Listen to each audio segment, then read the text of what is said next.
Bonsoir à tous et bienvenue dans le journal des régions.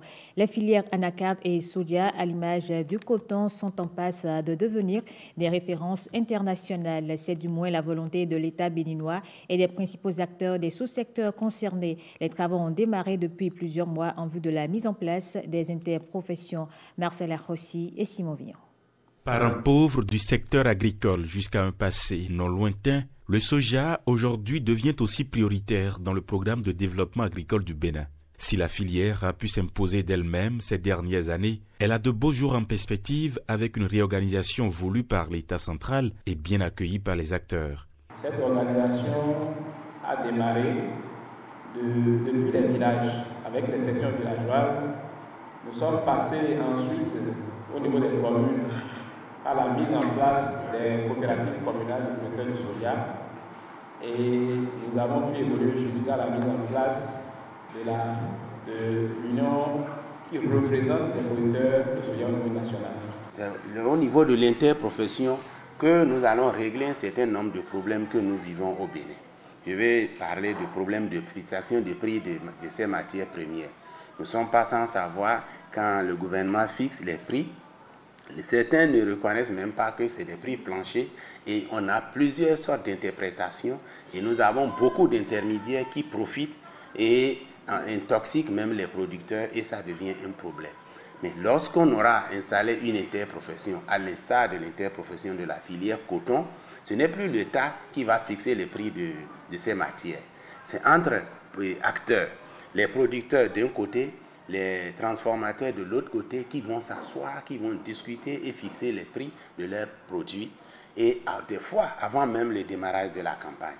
Je suis producteur de soja, avant de produire, je sais à combien je vais vendre mon produit. Et à ce niveau, ils auront les mêmes avantages que la filière, les producteurs de coton ont aujourd'hui et que les producteurs de ces filières-là envient. Au lendemain de la mise en place du Bureau national des producteurs de soja, les transformateurs réunis à la Chambre nationale d'agriculture ont pu dégager eux aussi leurs représentants au plan national. Le bureau, désormais dirigé par Hippolyte Leconon, est déjà prêt à créer l'interprofession avec les producteurs. Un module de classe entièrement équipé vient d'être inauguré au CEG d'Azové. C'est un don du député suppléant Hippolyte Natabou. Il veut à sa manière pallier le manque de salles dans les établissements. Les images avec Evariste Zomoron et Samira Diabimane. Le joyau, d'une valeur d'un peu plus de 5 millions de francs CFA, est entièrement équipé. Il est l'œuvre de Hippolyte Natabou, homme politique de la 11e circonscription électorale, qui apporte son soutien aux actions du chef de l'État. Les élèves sont logés dans 19 salles en matériaux définitifs, 9 abattam, 15 classes volantes. Vous comprenez avec moi qu'établir son 12 emplois du temps, tout en accordant 18 heures, 20 heures, voire 26 heures, n'est pas chose aisée. À cette rentrée, c'est beaucoup d'élèves qui sont dans des classes volantes. Cette action répond bien, s'inscrit bien dans l'accompagnement des actions du gouvernement et nous devrons lui dire merci. Hippolyte Natabou est reconnu dans son milieu pour son altruisme. L'enseignant de mathématiques, à travers son geste, accompagne et soutient la scolarisation et le maintien des élèves à l'école. J'ai pris la décision d'accompagner le volet social du chef de l'État à travers cette infrastructure. Ce module avec mobilier qui porte mon nom est à vous. Faites-en bon usage. L'ingratitude crèverait l'œil si mes camarades et moi ne témoignons pas toutes nos gratitudes à ce digne fils d'Azové. Que nos prières l'accompagnent, afin qu'il trouve au centuple ce qu'il a investi sur nous. Hippolyte Natabou compte continuer à faire bénéficier des avantages liés à son titre de député suppléant aux populations de la 11e circonscription électorale. Offrir aux personnes en situation de handicap du littoral les mêmes opportunités sociales et professionnelles grâce à l'inclusion. C'est l'objectif que s'est fixé la direction départementale du littoral du ministère des Affaires sociales et de la microfinance. Et pour y arriver, elle organise un plaidoyer à l'endroit du secteur privé pour l'insertion socio-professionnelle des personnes en situation de handicap du littoral. Esther Amessiga et Jean Lombima.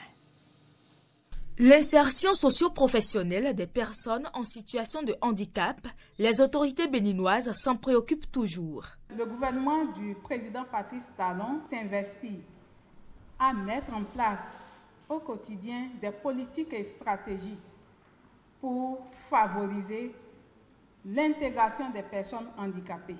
À travers la loi, déjà en 2017, portant protection et promotion des droits des personnes handicapées au Bénin, qui sont suivis de l'adoption de différents décrets. Nous avons intérêt à travailler ensemble pour créer un environnement inclusif où les talents et les compétences de chacun sont valorisés. Travailler ensemble pour créer un environnement inclusif implique des initiatives telles que ce plaidoyer à l'endroit du secteur privé pour l'insertion socio-professionnelle des personnes handicapées du littoral. Handicap International, dans le cadre de la mise à l'échelle des acquis de ces projets, privilégie les plaidoyers. Voilà pourquoi nous accompagnons la présente activité de plaidoyer à l'endroit des entreprises pour une plus grande ouverture de leurs portes aux travailleurs handicapés. Je voudrais vous demander, acteurs du secteur privé, vous qui êtes le poumon de toute économie, parce que le recruteur le plus important dans nos pays, ce n'est pas le public, c'est le privé. Je voudrais vous demander de donner les chances aux personnes handicapées pour vous prouver de quoi donc elles sont capables. Grâce à ce plaidoyer, l'espoir est ainsi donné à ces personnes de participer davantage au développement de la société. La surdité n'est pas un frein à l'apprentissage des langues étrangères.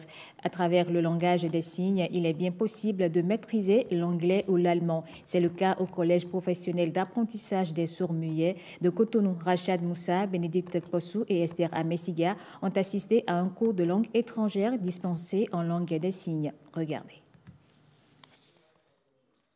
Je m'appelle Sosten. Un cours d'allemand chez les sourds-muets. La scène paraît incroyable, mais c'est bien vrai. Dans cette classe du Collège professionnel d'apprentissage des sourds-muets de Cotonou, Grace dispense son cours d'allemand en langue des signes, une compétence développée en autodidaxie. J'ai suivi une formation professionnelle dans l'enseignement à Port-Nouveau, à l'UNS. Là-bas, je n'ai pas appris la langue des signes. C'est lorsque je suis venue ici, que je me suis adaptée à ça. C'était vraiment difficile au début parce que je ne comprenais pas la langue des signes. Donc j'appelais un élève qui parle de m'aider. Et au fur et à mesure, j'ai fait des recherches. L'exercice n'est pas des plus faciles, mais Grace s'y attelle depuis plusieurs années. La particularité de ce type d'enseignement réside dans son lot de difficultés, mais pas trop grand pour faire baisser la motivation de l'enseignante. Je m'appelle Sandra.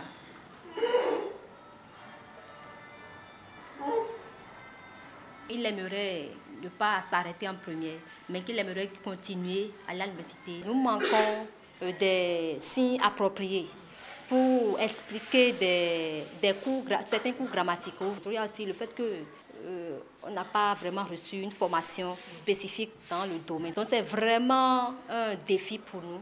On essaie de s'adapter à leur réalité, que l'État organise une formation spécifique dans le domaine pour nous les enseignants qui enseignent ici, que l'État nous fournisse des aides technologiques. En cette semaine internationale des sourds, l'heure est à la réflexion sur la défense des langues des signes, gage d'une société inclusive où la discrimination est un vague souvenir. Les femmes de Djougou continuent de plaider pour l'application des tests pour le respect de leurs droits. Elles étaient dans les rues de Djougou pour se faire entendre. C'est à la faveur d'une caravane organisée par l'ONG Ola Africa. Jean-Claude James et Yves Agolopessi étaient dans la foule. Devant la cathédrale Sacré-Cœur au quartier Taïfa, les invités de l'ONG Ola Africa sont en position pour la caravane. Au signal, ces femmes se dirigent vers le grand carrefour du marché pour atterrir ensuite à l'hôtel de ville de Djougou avec dans le sac le plaidoyer. Nous avons constaté que dans le département de la Donga, particulièrement à Djougou, la plupart des filles ne sont pas scolarisées. Les filles sont toujours données en mariage à l'âge mineur. Au sein des conseils d'arrondissement et de village, il n'y a quasiment pas de femmes. Face aux plus grands défis de notre société et aux priorités qui en découlent, il est donc nécessaire de faire appliquer les tests pour l'égal accès aux droits des femmes. Une lutte noble basée sur un diagnostic juste selon les autorités et leaders religieux. Leur soutien est total.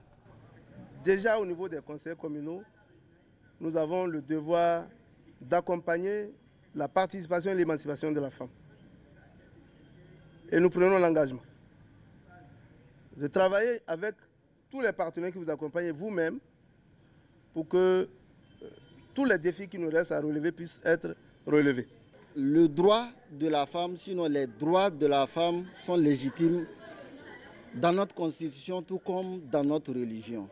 En tant que leader religieux, nous prenons l'engagement d'éclairer l'opinion de nos co-religionnaires sur la question du droit de la femme. Cette caravane est l'une des activités du projet Renforcement des associations villageoises de femmes, lancé le 29 avril par Ola Africa avec l'appui du Fonds africain pour le développement de la femme.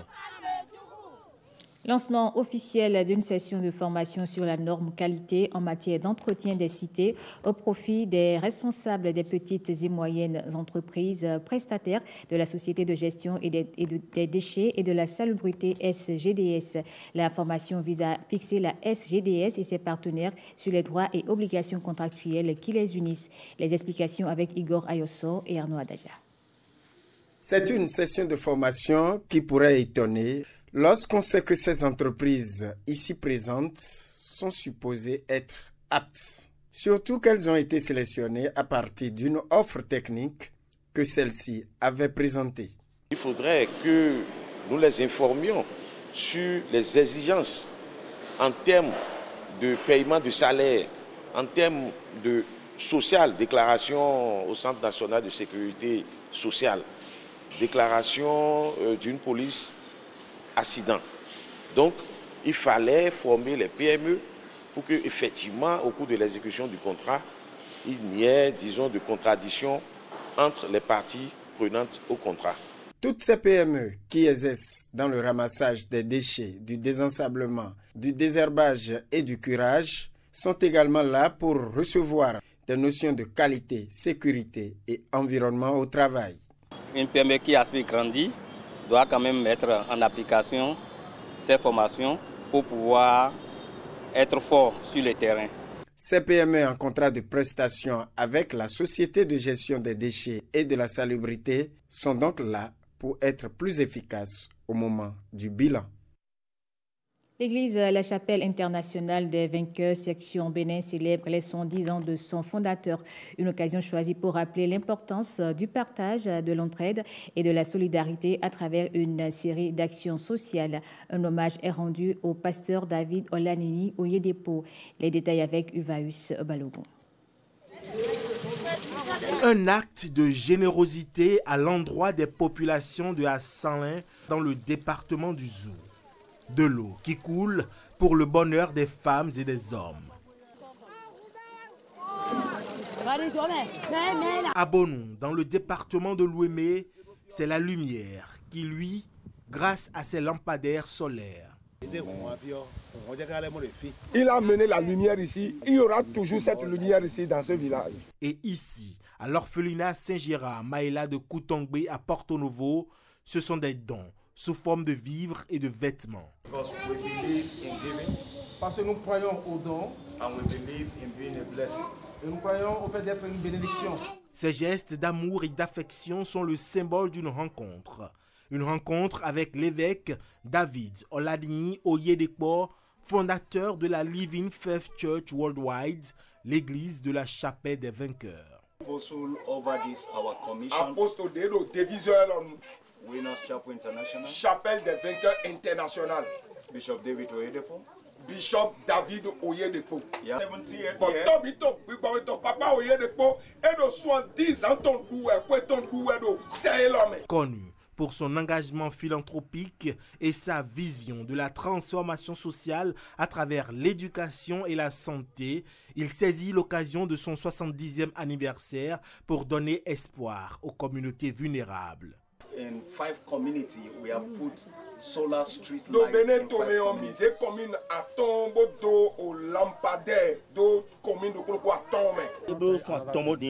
Il y a 3 mois de cela, il n'y avait pas possibilité d'avoir de l'eau à boire ici. 4 km, 6 km. Il faut au moins 4 à 6 km avant de trouver de l'eau. On ne peut pas parler de la vie sans jamais parler de l'eau. Celui qui te donne l'eau t'a déjà donné la vie. Je rends grâce à Dieu pour la vie de son serviteur qui a pensé à amener ce don ici. Il a voulu que la lumière soit en ce lieu.